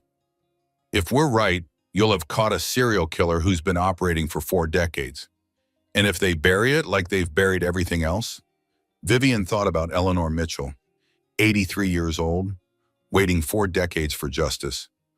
Then at least we tried. At least we didn't stay silent. Another pause. Then, send me everything you have. I'll talk to Kincaid Monday morning. That night, Vivian received a call from Agent Kincaid. Hartwell. His voice was different, sharper, more alert. Dawson brought me some interesting material. Yes, sir. The witness statement from 87, the journal, the pattern analysis, the financial connections. He paused. It's compelling. Yes, sir. I'm clearing you for limited duty. Monday morning. I want you in my office at 8. We're going to go through everything you have. Vivian closed her eyes. The relief was overwhelming. Thank you, sir. Don't thank me yet. This could still blow up in all our faces. But if there's a chance you're right, if there's even a possibility that someone has been getting away with murder for 40 years, there is, sir, I'm certain of that. Then let's catch her. The line went dead. Vivian sat in the dark living room, the evidence spread across the coffee table. The weight of 40 years of hidden crimes. She thought about the moment when Kincaid had said, "You were right," and she realized she felt nothing. No vindication, no satisfaction. Being right didn't undo the damage. Didn't bring back Richard Hartwell or James Manning or David Porter. Didn't give Caroline back her baby or her fertility. Didn't repair her marriage or restore Grant's trust. But it was a start. Tomorrow, the real work began. The case came together faster than anyone expected. 3 weeks of intensive investigation, federal warrants, court orders, exhumation requests that took 2 weeks to process because nobody wanted to dig up old graves based on the accusations of one pregnant FBI agent against her wealthy mother-in-law. But the evidence kept piling up. Richard Hartwell's remains were exhumed on December 15th. The toxicology report came back 5 days later. Traces of ethylene glycol metabolites still present in the bone marrow after 37 years. James Manning, same results. David Porter, same results. 3 confirmed murders, 1 attempted murder. Decades of cover-ups finally exposed. The warrant for Dorothea Hartwell was signed on December 23rd. Christmas Eve. Kincaid called Vivian into his office. We have enough, he said. His voice was heavy. The voice of a man who had seen a lot of terrible things, but was still capable of being surprised. Murder 1. 3 counts. Attempted murder. 2 counts, 1 for you, 1 for Caroline Hartwell. Possibly more charges as the investigation continues. Vivian nodded. Her heart should have been racing. Instead, she felt oddly calm. When do we move? Tomorrow, Christmas Eve. She's hosting her annual party at the estate. 50 guests, string quartet, champagne. The whole society scene ends for us. He paused. Best time to catch her with nowhere to run. All her supporters will see exactly who she really is. I want to be there. Kincaid studied her. You sure about that? It's your husband's family. Your mother-in-law. It's personal. That's exactly why I need to be there. I started this. I should finish it. He held her gaze for a long moment, then nodded. Be at the Hartwell estate at 7:30. Backup will be in position. We go in at 8. Grant called that afternoon, the first time since he had moved out 3 weeks ago, the first real conversation they had attempted. Viv, his voice was hoarse, broken.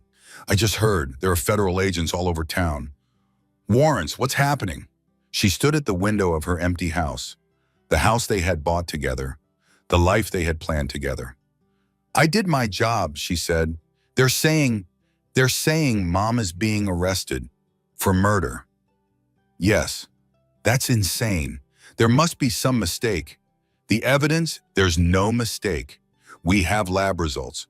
witness testimony, financial records, exhumation reports from 3 graves, 40 years of evidence, Grant. Silence on the line. Heavy. Broken. I should have believed you. His voice cracked. From the beginning, I should have listened. Yes, you should have. Can we talk? Can I come over? Vivian thought about all the nights she had waited for this call, all the times she had wanted him to choose her, all the ways she had loved him. Not tonight, she said. I have work to do. She hung up before he could respond. Christmas Eve, 7:45 in the evening. The Hartwell estate glowed with fairy lights, crystal chandeliers visible through the tall windows, a string quartet playing Handel inside, valets parking luxury cars in the circular driveway, women in furs and men in tuxedos ascending the marble steps. 50 guests, the cream of society, come to celebrate the holidays with one of the most prominent families in the state. None of them knew what was about to happen. Vivian stood at the edge of the property, black jacket over her maternity dress, FBI badge clipped to her belt, Margot beside her, 4 more agents positioned around the perimeter. Margot touched her arm. You ready for this? Vivian touched her belly. The baby kicked. 8 months now. Almost time. I've been ready for this since Thanksgiving. They moved toward the house. The front doors opened. The warmth of the party spilled out like a wave. Music, laughter, the clink of champagne glasses. The scent of pine and cinnamon and expensive perfume. Vivian walked in with 6 federal agents behind her. The room went silent. 50 faces turned toward the door. Shock, confusion, recognition dawning as they saw the badges. The guns. The serious expressions of federal agents about to make an arrest. Dorothea Hartwell stood near the massive Christmas tree. 61 years old, silver hair perfectly coiffed, a red velvet dress that probably cost more than most people's monthly mortgage, a champagne flute in her hand, diamonds glittering at her throat, the picture of elegance, of wealth, of respectability. Her face when she saw the badges, when she saw Vivian, when she understood what was happening. The champagne flute fell, shattered on the marble floor, crystal and golden liquid spreading across the white stone. Dorothea Hartwell, Vivian's voice carried across the silent room. Steady, clear, the voice of justice finally arriving after 40 years. You are under arrest for the murders of Richard Hartwell, James Manning, and David Porter. You are under arrest for the attempted murders of Caroline Hartwell and Vivian Hartwell. Gasps rippled through the crowd. Whispers. Someone dropped a glass. Someone else started crying. You have the right to remain silent. Anything you say can and will be used against you in a court of law. You have the right to an attorney. If you cannot afford an attorney, one will be provided for you. Dorothea didn't move. Her face cycled through emotions. Shock, denial, fury, the mask cracking, the real woman emerging from underneath. This is absurd. Her voice was ice, sharp enough to cut. I don't know what lies you've been telling, but I will have your badge for this. I will have your career. I will destroy you. We have evidence, Mrs. Hartwell. Vivian stepped forward. Lab results from the gravy you served me at Thanksgiving. Toxicology reports from 3 exhumed bodies. Witness testimony going back 40 years. Financial records showing motive for each killing. Witness testimony? Dorothea's laugh was sharp, mocking. From whom? Former servants with grudges? Jealous women who couldn't hold on to my sons? From Eleanor Mitchell, your former housekeeper. She saw what you did to your first husband. Dorothea's face went pale. For the first time, real fear flickered in her eyes. The fear of someone who had kept a secret for 40 years and just realized it was finally coming out. That's impossible. Her voice dropped, desperate. She signed a confidentiality agreement, which doesn't cover criminal activity. Vivian stepped closer, close enough to smell Dorothea's feet Chanel No. 5, close enough to see the fine lines around her eyes, the cracks in the perfect facade. You've been getting away with murder for 40 years, Dorothea. That ends tonight. 2 agents moved forward, handcuffs ready. Don't touch me! Dorothea's composure finally shattered completely. Do you know who I am? Do you know what I can do to your careers? To your pathetic little lives? I am Dorothea Hartwell. I built this community. I gave millions to charity. You can't do this to me. You can explain all of that to a judge. Vivian's voice was calm, almost gentle. Take her. The handcuffs clicked shut around Dorothea's wrists. She screamed then, actually screamed, a sound of pure rage, pure disbelief. The sound of someone who had never been told no, who had never faced consequences, who had spent 40 years believing she was untouchable. You! She spun toward Vivian, her finger pointed like a weapon. You common, grasping little nobody? You think you've won? The Hartwells own this town. We own judges, lawyers, politicians. You'll never make this stick. I'll be out by morning, and then I'll come for you. I'll come for that baby. That's enough. Kincaid stepped forward. His voice was sharp, commanding. Get her out of here. The agents led her toward the door. She was still screaming, still threatening, still convinced that her money and her connections would save her. They wouldn't. Vivian watched her go. The woman who had tried to kill her, who had killed at least 3 people, who had destroyed lives for 4 decades. She didn't feel triumphant. She didn't feel vindicated. She just felt tired. The party guests dispersed quickly after that. No one wanted to be associated with the scene they had just witnessed. The champagne went flat. The music stopped. The fairy lights kept twinkling, but the warmth had drained out of the room. Within 30 minutes, the estate was empty except for agents collecting evidence and taking photographs. Vivian stood in the library alone. The Christmas tree lights reflected off the polished wood. Red, gold, green. The ornaments gleamed. She walked to the tree, found Grant's ornament, his name in gold script, 5 years old. The year his father had died. Next to it, Preston's ornament, 2 years old. No ornaments for spouses, no ornaments for grandchildren. Just the Hartwell sons. Just what Dorothea considered her real family. Everyone else was expendable. Vivian took Grant's ornament off the tree, held it in her palm. The gold was cold against her skin. She didn't know why she took it, didn't know what she would do with it, but it felt important. A piece of the ball Grant had been before his mother had shaped him into the man who couldn't believe his wife, couldn't choose her, couldn't stand up for what was right. She put it in her pocket. Outside, the first snowflakes of the season began to fall. The trial began in March. Dorothea Hartwell pleaded not guilty. She hired the best defense attorneys money could buy, a team of 7 lawyers from 4 different firms, media consultants, jury experts, expert witnesses ready to testify that the evidence was flawed, that the toxicology was unreliable, that the witness testimony was motivated by grudges. It didn't matter. The evidence was overwhelming. Dr. Lydia Brennan testified about the toxicology. 3 hours on the stand, explaining in precise scientific detail how ethylene glycol metabolites could persist in bone marrow for decades, how the concentrations found were consistent with lethal doses, how there was no innocent explanation for what she had found. Eleanor Mitchell testified about what she had seen in 1987. 83 years old, sharp as a blade, her voice steady and clear as she described watching Dorothea pour something into her husband's coffee maker. The defense tried to discredit her. Too old, memory unreliable.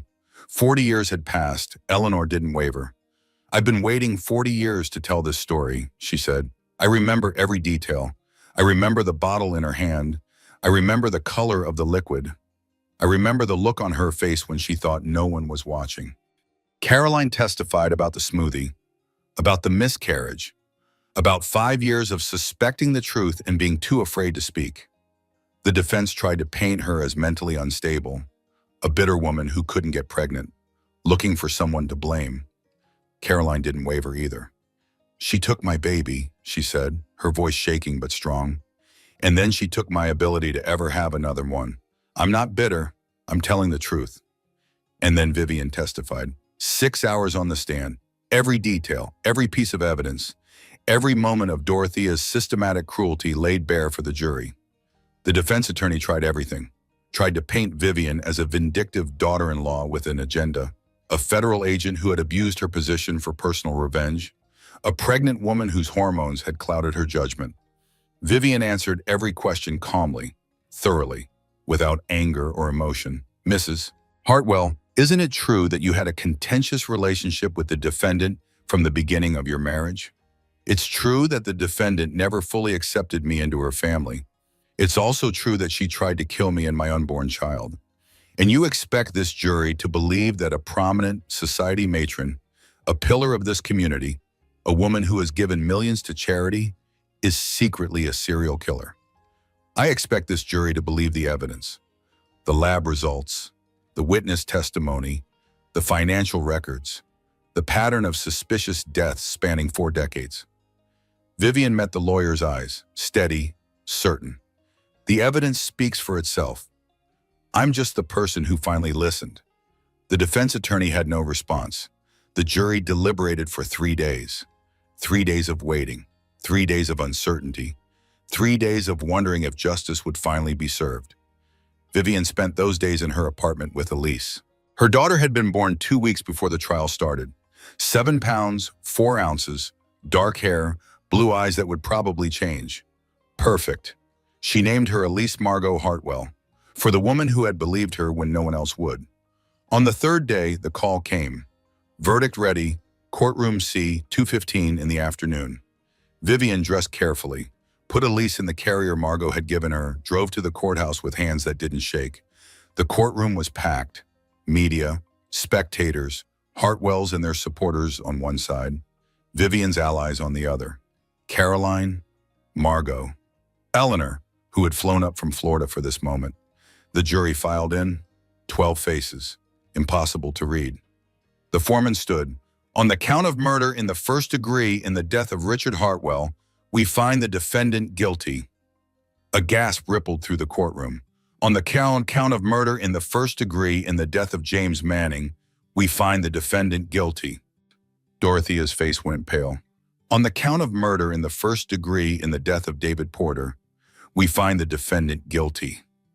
On the count of attempted murder of Caroline Hartwell, we find the defendant guilty. On the count of attempted murder of Vivian Hartwell, we find the defendant guilty. Guilty, all counts. Dorothea's mask cracked completely. She stood, screamed, the same rage she had shown at her arrest. This is a travesty. This is a conspiracy. That woman destroyed my family. She poisoned my sons against me. The irony was not lost on anyone. Order! The judge's gavel came down, hard. Mrs. Hartwell, you will control yourself or you will be removed. I am Dorothea Hartwell. I built this community. I gave millions to charity. You can't do this to me. The evidence was clear, Mrs. Hartwell. The jury has spoken. Sentencing will be in 2 weeks. Guards moved to restrain her. She fought them, kicked, scratched, screamed obscenities that seemed impossible coming from the mouth of a society matron. They dragged her away. The door closed. Silence. Sentencing came 2 weeks later. Life without the possibility of parole. The judge spoke for nearly an hour about the severity of the crimes, about the length of time Dorothea had evaded justice, about the victims who had never received closure. Dorothea listened in silence. She didn't scream this time, didn't fight. She sat perfectly still, head high, still proud, still certain of her own righteousness. When they took her away, she walked with dignity, the mask back in place, the society matron to the end. At the door, she turned. Her eyes found Vivian in the gallery. This isn't over, she mouthed. Vivian met her gaze, steady, unafraid. Yes, she said softly, knowing Dorothea could read her lips. It is. The door closed. Vivian sat in the courthouse hallway afterward. Elise slept in the carrier beside her and 2 months old now, getting bigger every day. Oblivious to the drama that had surrounded her birth, the trial was over. Justice was done. 4 decades of murder finally answered. She should have felt victorious, triumphant, satisfied. She felt empty. Margot sat down beside her. How are you doing? I don't know. Vivian watched her daughter sleep, the tiny fingers, the rosebud mouth. It doesn't feel like I thought it would. What did you think it would feel? Like winning, like closure, like something. Margot nodded. Sometimes justice doesn't feel like anything. Sometimes it's just the absence of injustice. The wrong thing stopped from continuing. That's profound. I read it in a fortune cookie. Despite everything, Vivian smiled. Grant was waiting outside the courthouse. He looked older, worn. 3 months of watching his family destroyed, his mother's secrets exposed, his father's murder revealed, his entire childhood recast as the product of a serial killer's manipulation. His eyes were red, his suit was rumpled. He hadn't shaved in days. Vivian, she stopped. Grant, I don't know what to say. His voice cracked. I should have believed you from the beginning. I should have listened. Yes, you should have. I was blind. She was my mother. I couldn't see what she was. I didn't want to see. I know. Can we? He stepped forward. Can we try to fix this? To be a family? Vivian looked at the man she had married, the man she had loved, the man who had chosen his mother over her safety, over their child. She thought about forgiving him, about trying again, about being a family. She thought about all the nights she had spent alone, scared, doubting herself, fighting for her life while he stayed at his mother's house. No, she said. The word was quiet, final. Vivian, I'm not the same woman you married, Grant. That woman trusted you, believed in you, thought you would stand by her no matter what. She shook her head. I can't be that woman anymore. Too much has happened. Too much has changed. What about Elise? She's my daughter too. We'll work out custody. Joint, fair. I won't keep her from you. Vivian met his eyes. But you and me? That's over. It was over the moment you chose your mother over me. I didn't. You did. Her voice was gentle but firm. You called me paranoid, delusional. You moved out. You left me alone, pregnant, terrified, fighting for my life and the life of our baby, and you chose her. Grant's face crumbled. Tears spilled down his cheeks. I'm sorry. I know you are. Vivian touched his arm, briefly, gently. But sorry doesn't change what happened. Sorry doesn't make me trust you again. Sorry doesn't make this marriage something worth saving. She started to walk away. Stopped. Turned back. You're not your mother, Grant. You're not evil. You were manipulated, controlled, shaped by her from the day you were born. But you're also weak. You let her control you your whole life. And until you deal with that, until you figure out who you are without her, until you become the kind of man who would fight for his wife instead of abandoning her, you're not someone I can be with. She walked to her car. Elise stirred in the carrier, made a soft sound. Vivian didn't look back. 6 months later, September. The new apartment was smaller than the house she had shared with Grant. 2 bedrooms instead of 4. A galley kitchen instead of the gourmet one she had never used anyway. Street noise instead of suburban quiet. But it was hers. Every piece of furniture chosen by her. Every photograph on the walls placed by her. Every decision made by her alone. Elise's room was painted sage green. Vivian's mother had helped her choose the color over a video call. Something calming, something hopeful, something that felt like growth. Photos covered the walls, Vivian and Elise at the park. Margot holding Elise at the office, pretending to brief her on a case. Caroline visiting with her rescue dog, Biscuit. Both of them finally free. Eleanor Mitchell cradling Elise in her arms during her visit last month, tears in her eyes as she held the baby whose life she had helped save. The divorce had been finalized in July. Grant hadn't fought it, hadn't fought anything. He had moved to another state, started therapy, sent child support on time, and called for video chats twice a week. He was trying to be better. Vivian could see it. The man underneath the manipulation was slowly emerging. Maybe someday they could be friends, co-parents, something functional and healthy. But they would never be husband and wife again. Agent Kincaid called on a Tuesday morning. Hartwell, my office, when you get a chance. She arrived at 10:30. Elise was with the daycare at the office. One of the benefits of working for an agency that actually supported working mothers. Kincaid gestured to the chair across from his desk. How's the baby? Growing, crawling everywhere, eating things she shouldn't eat. Sounds about right. My girls were the same. He smiled. It softened his weathered face. I have something for you. He slid a folder across the desk. Vivian opened it, read the words, read them again. Supervisory Special Agent. Her voice was barely a whisper. Youngest in the division. You earned it, Hartwell. The Dorothea case opened 4 cold cases, other wealthy families with suspicious deaths, other patterns that were missed because nobody wanted to look too closely at powerful people. He paused. You saved lives, past and future. You deserve this. Vivian stared at the paperwork, her name on the official documents, a salary increase, a team of her own, the culmination of everything she had worked for. I have a condition, she said. Kincaid raised an eyebrow. Name it. I want to build a task force. Domestic poisoning. Intimate partner violence that doesn't look like violence. The cases that fall through the cracks because the perpetrators are wealthy or connected or just good at hiding what they do. That's a big ask. It's the cases no one else is looking at, the victims no one believes, the patterns everyone misses because they don't want to see. She met his eyes. Someone has to see them. Kincaid studied her for a long moment. Write up a proposal. I'll take it to the director. October came with falling leaves and pumpkin spice and the 1-year anniversary of the worst Thanksgiving of Vivian's life. She didn't think about Dorothea much anymore. The woman was in federal prison, maximum security, no possibility of parole. The Hartwell estate had been sold. The fortune divided among lawyers and victims' families and charitable organizations that Dorothea had never actually cared about. The dynasty was finished. But Vivian's work continued. The task force had been approved. She had a team of 4 agents, a budget, an office with her name on the door, cases coming in from across the country. Women who had been poisoned by husbands, men who had been drugged by wives, children who had been slowly sickened by caregivers, the invisible victims of invisible crimes.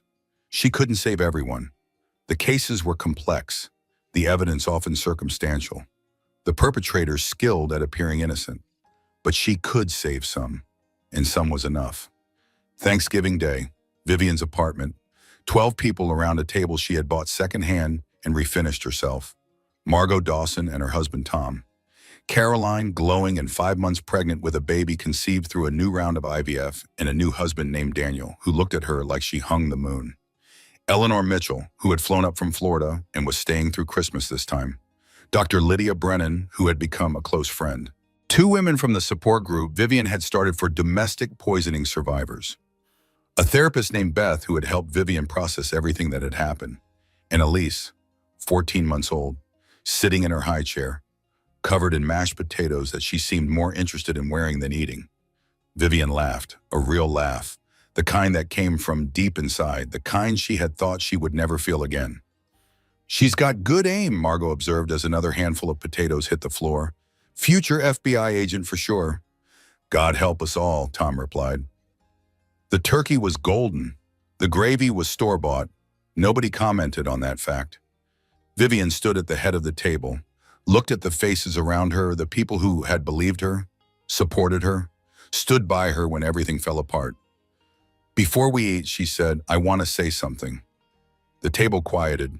Elise babbled happily, oblivious to the solemnity of the moment. A year ago, I sat at a different table, in a different house, with a different family. And I thought that was what family meant. Blood, marriage, obligation.